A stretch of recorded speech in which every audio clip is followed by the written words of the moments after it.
Assalamualaikum warahmatullahi wabarakatuh. Selamat pagi Ananda. Apa kabar Ananda pada hari ini? Semoga senantiasa sehat dan senantiasa semangat meskipun belajarnya masih lewat online. Nah, Ananda, hari ini kita akan pelajari tentang dinamika kependudukan Indonesia.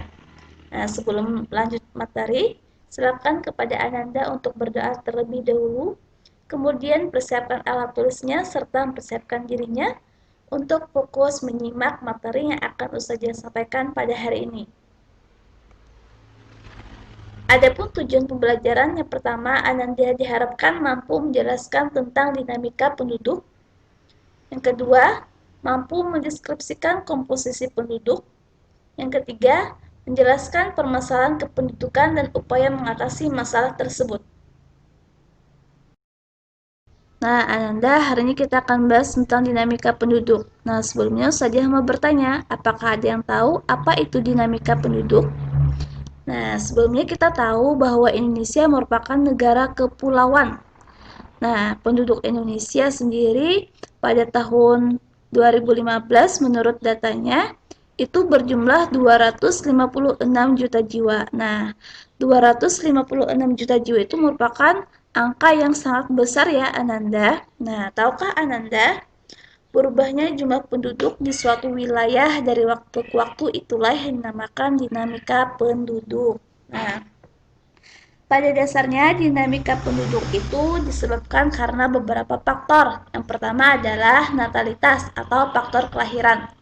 Nah, faktor kelahiran ini sangat mempengaruhi terhadap bertambahnya jumlah penduduk. Kemudian yang kedua adalah moralitas atau kematian. Nah, kematian ini juga berpotensi untuk mengurangi jumlah penduduk. Nah, yang ketiga adalah migrasi atau perpindahan. Nah, jadi migrasi ini juga sangat mempengaruhi terhadap dinamika penduduk yang ada di Indonesia. Nah, coba Anda perhatikan Indonesia ada di posisi berapakah? Nah, ini menurut data dunia pada tahun 2017. Ternyata Indonesia itu berada di urutan keempat ya Ananda.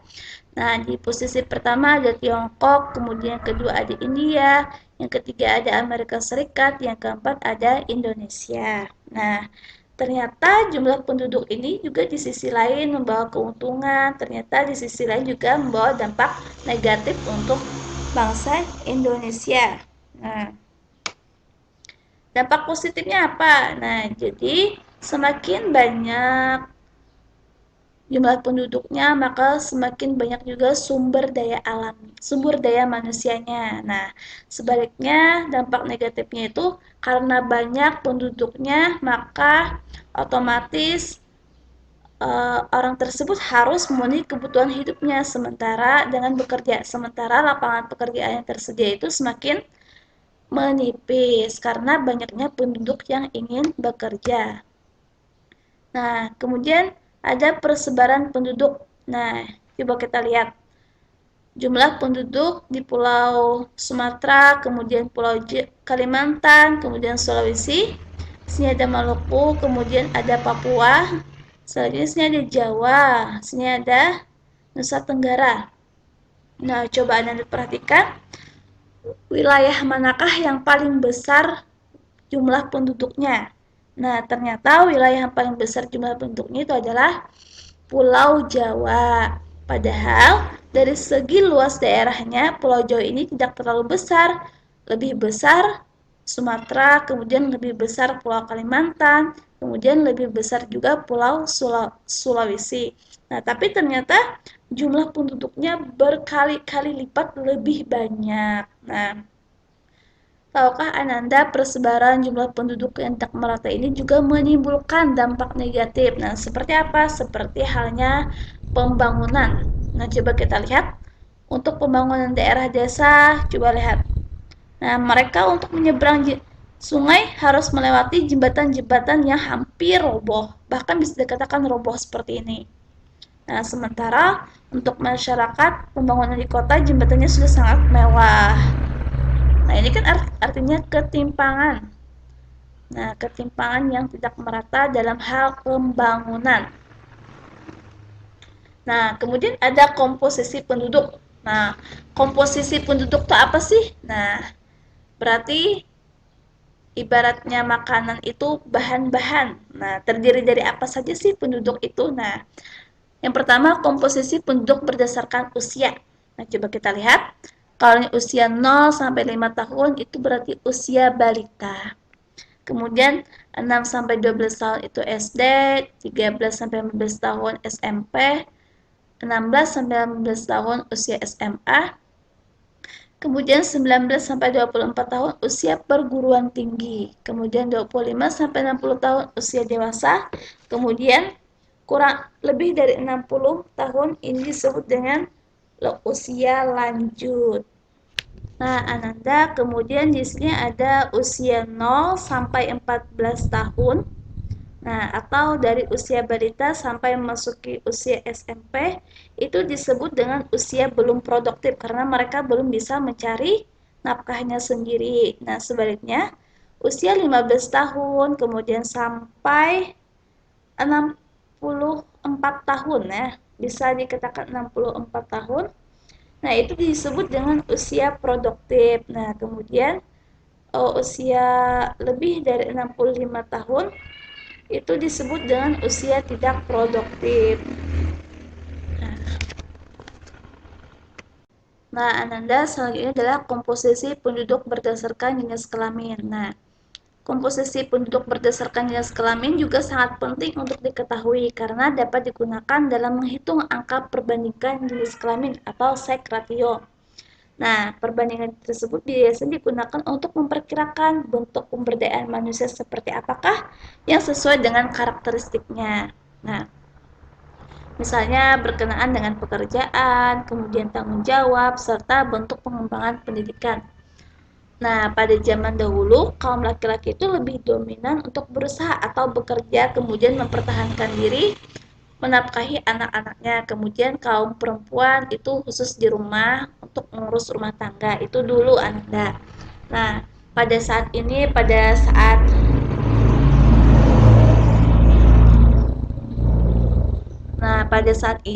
teknologi itu semakin canggih, kemudian adanya emansipasi wanita.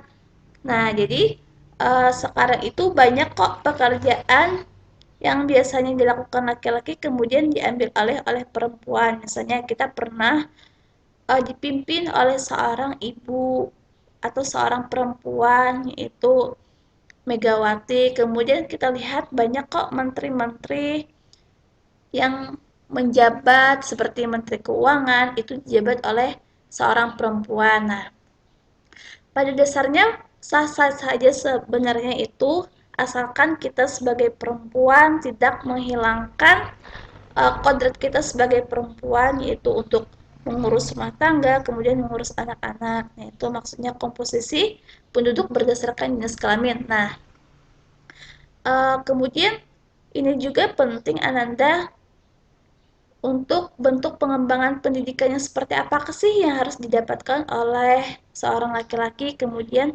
seorang pria misalnya dalam bentuk adanya latihan-latihan atau pelatihan. Nah, kalau yang untuk pria biasanya pelatihannya itu seperti menyupir, kemudian dalam listrik. Nah, itu biasanya laki-laki. Kalau perempuan itu pelatihannya untuk mengembangkan sumber daya manusianya itu biasanya pelatihannya berupa memasak, kemudian menjahit. Nah, sekratio ini sangat penting Ananda ya untuk mengetahui hal tersebut. Nah, kemudian pertumbuhan dan kualitas penduduk. Nah, pada hakikatnya ada dua faktor yang mempengaruhi pertumbuhan dan kualitas penduduk. Yang pertama adalah faktor alami. Nah, faktor alami ini berupa yang pertama adalah kelahiran. Nah, kelahiran ini bisa menambah yang namanya jumlah penduduk suatu wilayah. Kemudian di sini ada kematian. Nah, kematian ini jelas ya Ananda mengurangi penduduk suatu wilayah. Nah, kemudian ada yang namanya migrasi. Nah, migrasi ini merupakan eh, dibagi dua. Yang pertama ada imigrasi. Nah, imigrasi ini adalah migrasi yang masuk ke suatu wilayah. Nah, misalnya seorang yang dulunya di desa kemudian pindah ke kota. Nah, itu disebut dengan imigrasi karena menambah. Nah, kemudian ada emigrasi bersifat mengurangi, disebut dengan imigrasi. Nah, imigrasi misalnya tadi si A misalnya pergi ke kota. Nah, bagi penduduk kota dia itu sebagai seorang imigrasi, tetapi bagi penduduk desa ia adalah seorang imigrasi karena mengurangi di desanya. Nah, pertumbuhan penduduk yang cepat menyebabkan beberapa hal berikut. Nah, yang pertama, pertumbuhan penduduk usia muda yang cepat itu bisa menyebabkan tingginya angka pengangguran. Nah, semakin banyak usia produktif, sementara lapangan pekerjaan yang tersedia semakin berkurang. Nah, hal tersebut bisa mengakibatkan yang namanya pengangguran. Kemudian adanya persebaran penduduk tidak merata. Orang lebih suka berbondong-bondong ke kota untuk mencari pekerjaan. Sementara di desa sumber daya alamnya tidak dimanfaatkan dengan baik. Nah, karena di desa itu banyak penduduk yang sudah tua mungkin. Nah, kemudian beban ketergantungan menjadi semakin tinggi. Kemudian arus urbanisasi juga semakin tinggi. Selanjutnya adalah menurunnya kualitas dan tingkat kesejahteraan penduduk. Nah, dinamika penduduk itu tadi bisa menyebabkan yang namanya masalah kependudukan di Indonesia. Nah, coba kita lihat masalahnya apa yang terjadi dalam segi pendidikan, rendahnya tingkat pendidikan yang ada di Indonesia. Nah, karena sarana dan prasarana yang tidak lengkap. Nah, ini. Kemudian rendahnya pendapatan. Nah, akhirnya mereka tinggal di daerah-daerah yang sangat kumuh. Nah, karena daerah tempat tinggalnya kumuh, maka angka kematian bayi itu tinggi. Nah, angka kematian bayi itu tinggi karena gizi buruk. Nah, kemudian adanya pengangguran. Nah, pengangguran.